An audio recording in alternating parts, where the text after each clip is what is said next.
You know they hurt you. They lied. They left. They made you question your worth. And yet, somehow, you still miss them. Not just the person, the feeling, the warmth that existed before the cold. It doesn't make sense, right? But psychology says it's not madness. It's memory. And memory doesn't care who broke you. Our minds are strange. They don't hold on to pain the way they hold on to comfort. You could have 1,000 bad moments with someone, but one soft memory, one look, one laugh can drown them all out. That's not weakness. That's your brain trying to protect you. When you're attached to someone, your brain releases dopamine and oxytocin, the same chemicals that make you feel loved, calm, and safe. So even when that person becomes a reason for your pain, your body still craves the chemical high they once gave you. You're not missing them. You're missing the version of yourself that felt loved around them. Humans are wired for attachment, not logic. That's why we confuse familiarity with safety. Even if that person made you cry, your brain says, at least I know this.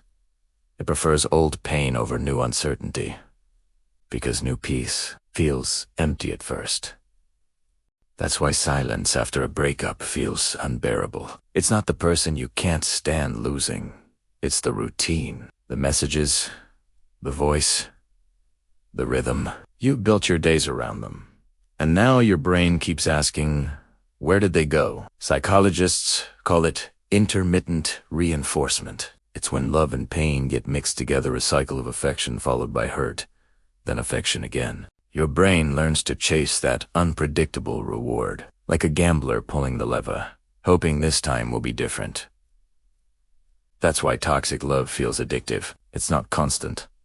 It is inconsistent. And that unpredictability, it hooks you. But here's the truth. No one tells you missing them doesn't mean you want them back. It just means you're human. You built something that felt real. And your heart hasn't caught up to the facts yet. It's okay to remember the good parts. It's okay to grieve the version of them you thought existed. Just don't mistake memory for destiny, because the same brain that misses them is also capable of healing from them. One day, you'll think of them, and the ache will be gone. The memories will still exist, but they'll feel quiet, distant, like echoes from another life. And you'll realize you never missed them. You missed peace. You missed love. You missed you. And now, you're finding that again, without them. So if you're missing someone who hurt you, don't hate yourself for it. It's not weakness. It's healing in disguise. Tell me, have you ever missed someone who broke you? Share your story below, because sometimes the most painful love teaches us what real peace feels like.